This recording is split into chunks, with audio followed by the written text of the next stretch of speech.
quand la tristesse arrive, je sais tu es là, toujours près de moi. Bon samedi, bienvenue à votre émission La Victoire de l'amour. Comme on le fait tous les samedis, on rejoint notre petite sœur sourire, sœur Angèle.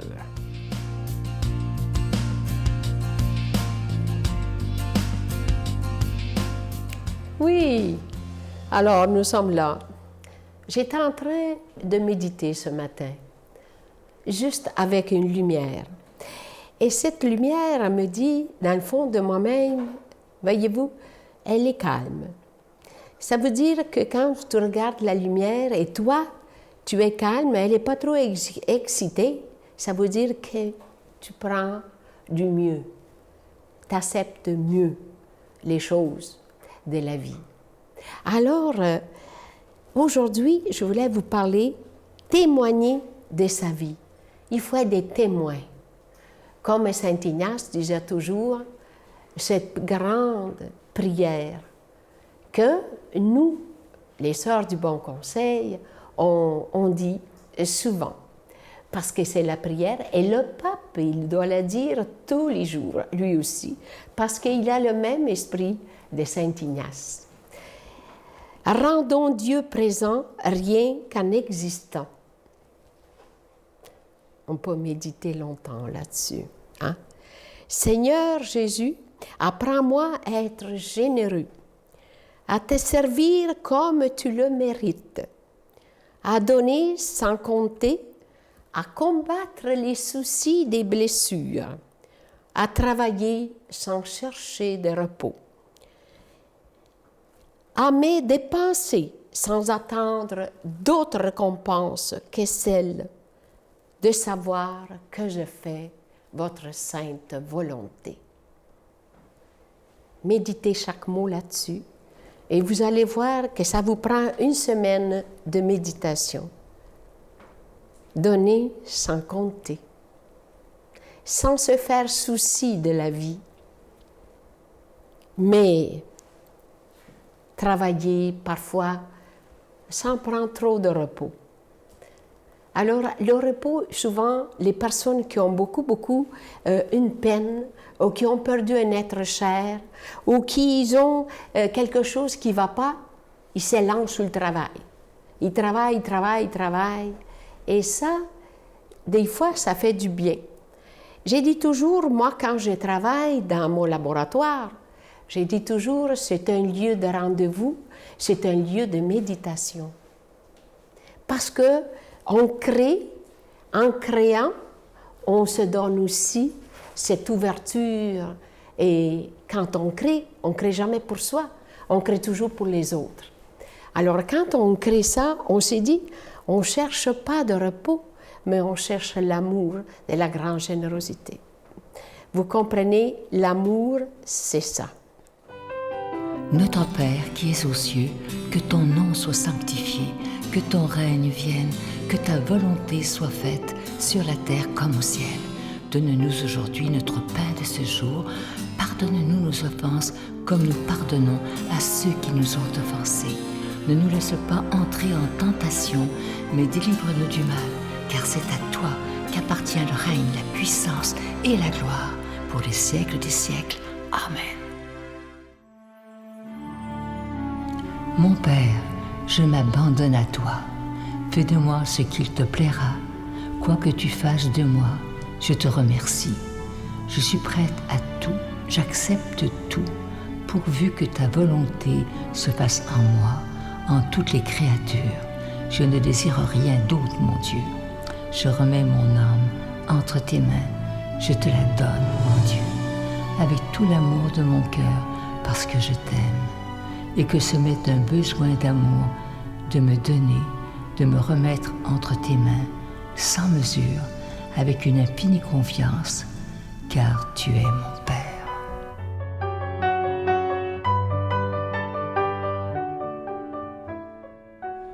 Je prends quelques instants pour vous parler de ce magnifique cadeau du mois de novembre. Il s'agit de l'Ange de Noël, collection 2016. Je sais qu'il y en a beaucoup d'entre vous qui les collectionnent depuis déjà plusieurs années. Cette année, il est très, très beau. Il a été fabriqué sur mesure à notre demande pour la Victoire de l'amour, donc vous ne le trouverez pas nulle part ailleurs, ça c'est certain. Et il est bleu cette année, il est doré évidemment, orné de petits zircons et évidemment qu'il est déjà béni. Je vais prendre le temps de vous remercier de tout cœur de votre grande générosité en ce mois de novembre parce que vous savez, on doit payer pour être à la télévision, que ce soit pour la production, la diffusion. Mais ce qui est magnifique, c'est qu'on est depuis plus de 21 ans des milliers de personnes qui croient qu'il est essentiel d'annoncer la parole de Dieu par la télévision, par Internet, par tous les moyens modernes, évidemment, pour annoncer ce Jésus qui est prince de la paix et qui peut tellement changer nos vies. Je vous donne l'adresse. La Victoire de l'amour, casier postal 120, succursale Boucherville à Boucherville, le J4B 5E6, je vous la redonne. La Victoire de l'amour, casier postal 120, succursale Boucherville à Boucherville, le J4B 5E6, également par téléphone, par carte de crédit du lundi au vendredi de 8h30 à 16h30 dans le 514-523-4433, 523-4433 ou sans frais le 1-888-811-9291, 1-888-811-9291 et aussi sur notre site Internet, le www.lavictoiredelamour.org. Alors moi, je prends le temps de vous remercier. Je vous rappelle ce magnifique cadeau du mois. Il s'agit de l'Ange de Noël en épinglette. C'est la collection 2016. Je vous rappelle qu'il est orné de petits zircons et qu'il est déjà béni. Et je prends le temps de vous dire des milliers de fois merci de tout cœur de votre grande générosité.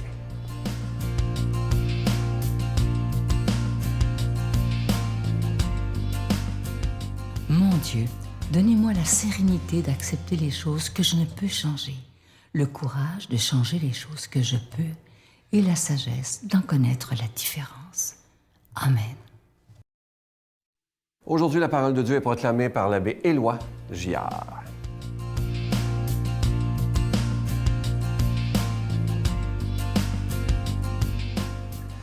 Bon matin, chers amis. C'est toujours une joie de partager ensemble la parole de Dieu. Nous le faisons aujourd'hui à la veille de l'Avent. C'est demain le premier dimanche de l'Avent, déjà. Et donc, on finit notre trajet avec l'Évangile de Luc et on est aux dernières paroles de Jésus avant le début de la Passion. Jésus est sérieux. Il dit des choses difficiles à oublier. Alors voici, Jésus parlait à ses disciples de sa venue. « Tenez-vous sur vos gardes, de crainte que votre cœur ne s'alourdisse dans les beuveries, l'ivresse et les soucis de la vie, et que ce jour-là ne tombe sur vous à l'improviste comme un filet. Il s'abattra en effet sur tous les habitants de la terre entière. Restez éveillés et priez en tout temps. Ainsi, vous aurez la force d'échapper à tout ce qui doit arriver et de vous tenir debout devant le Fils de l'homme. » L'autre jour, j'étais en congé chez mes parents et je vais toujours coucher le jeudi soir chez mes parents et je prends une marche le vendredi matin. Je me lève tôt, je vais prendre une longue marche et c'était au début du mois d'octobre. Et j'ai vu là, je pense, le plus beau lever de soleil de toute ma vie. Le ciel était presque tout rose, il y avait des nuages qui prolongeaient ces couleurs-là. C'était un peu éblouissant. J'étais saisi par ça. Puis il y a même quelqu'un qui est sorti, c'était très tôt, là, le soleil commençait à se lever, puis il y a quelqu'un qui est sorti de la maison qui m'a dit « Mais c'est donc bien beau, hein? » J'ai dit « Ah, c'est un peu éblouissant, en effet. » Alors, je me disais tout à coup, si on trouve ça si beau, c'est parce que ça correspond à quelque chose de vivant au-dedans de nous aussi. Hein? Et il y avait une intuition qui montait au-dedans de moi. Et puis, tu peux être sûr d'une chose, mon Éloi, si tu savais, tu n'as encore rien vu. Ce n'est rien à côté de ce qui t'attend, ça. Wow! En tout cas, ça donne le goût de rester éveillé. J'aime mieux quelque chose comme ça pour rester éveillé, quelque chose qui m'éblouit, que des propos menaçants. Mais en fait, Jésus n'est pas menaçant. Il veut juste qu'on soit attentif, qu'on demeure attentif à tout ce qui peut nous rapprocher du meilleur de nous-mêmes. Pour qu'on reste debout, dit-il. J'aime ça, cette expression-là, debout. Hein? Quand on est en gang, qu'il va falloir affronter une épreuve, on va dire, en bon québécois, il va falloir se tenir debout. Pas debout, hein? Il va falloir se tenir debout face à ça, là. Bon, dans la vie, avoir toutes nos énergies, toutes nos solidarités. Le fait est pourtant qu'on vit trop à la surface de nous-mêmes dans notre monde. L'intériorité, je trouve, dans notre monde, est souvent niée, ignorée, parfois même bafouée. Je me souviens d'un site qui s'adresse aux jeunes, un site américain que j'ai vu par hasard sur mon ordinateur, et je me souviens d'un site qui disait textuellement, en anglais, là, mais je fais la traduction textuelle, qui disait aux jeunes, « L'ennemi, c'est le silence, montez le son. » C'est terrible. Je ne suis pas un genre à dire des choses comme je vais vous dire, mais mon Dieu, c'est diabolique dans notre monde dire des choses comme ça. L'ennemi, c'est le silence, montez le son. Au contraire, pour être capable de s'assumer, il faut du silence dans la vie, puis assumer ses convictions profondes. L'autre jour, je jasais de ça avec un de mes frères qui est un bonhomme profond puis intelligent et qui me disait la difficulté qu'ont les gens à entrer à l'intérieur d'eux-mêmes. Et il me disait, qu'est-ce que tu veux, Éloi? La religion, c'est pas pour le monde gavé. Et je trouvais qu'il ramassait bien l'enjeu. La religion, c'est pas pour le monde gavé. On est trop gavé dans notre société. Des parents, l'autre jour, me disaient leur inquiétude face à leurs enfants, leurs ados et leurs jeunes adultes qui sont totalement indifférents face à la religion. Puis ils me disaient, comment on fait pour donner soif à quelqu'un? Je lui ai répondu spontanément, en faisant boire à côté d'eux quelqu'un qui se délecte en buvant, un autre jeune qui se délecte en buvant à sa source. C'est moins facile à trouver qu'il n'y paraît, pourtant. Autre chose, donc, dans notre monde, le besoin pour rester éveillé, d'avoir des gens assoiffés près. D'avoir des gens allumés aussi. L'autre jour, je présidais des baptêmes, 2 baptêmes. Ça a super bien été, les gens étaient contents. Puis, vous savez, à la fin, on fait allumer le cierge du baptême au cierge pascal.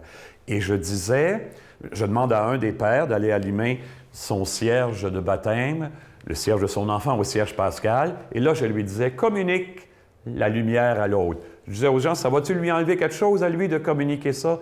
Pas du tout. Et je disais aux gens, vous savez, une arme, ça s'allume à une arme. Pour allumer une arme, il faut en avoir une d'allumée à côté. C'est un peu comme la soif, finalement. Là.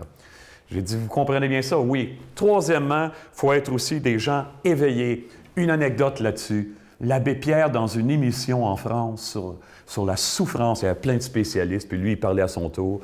À un moment donné, il s'est levé quand c'était son tour. Qu'est-ce que vous pensez de la souffrance? Il dit, « Je hurle de colère face à la souffrance du monde. Pourquoi tant de mal? Pourquoi tant de misère? Je n'ai pas la réponse, mais mon amour pour Dieu est plus grand que ma révolte. » Ça, c'est quelqu'un d'éveillé, capable de rester debout face à la souffrance. Son amour pour Dieu est plus grand. Eh bien, c'est cet amour-là, plus grand que tout, qu'on va demander à Dieu, à la veille d'entrer en avant, qu'il nous bénisse dans nos recherches, dans nos trajets, lui qui est Père, Fils et Esprit Saint. Amen. Bonne journée, bon avant tout le monde. Je vous salue Marie, pleine de grâce. Le Seigneur est avec vous. Vous êtes bénie entre toutes les femmes, et Jésus, le fruit de vos entrailles, est béni. Sainte Marie, Mère de Dieu, priez pour nous pauvres pécheurs, maintenant et à l'heure de notre mort. Amen.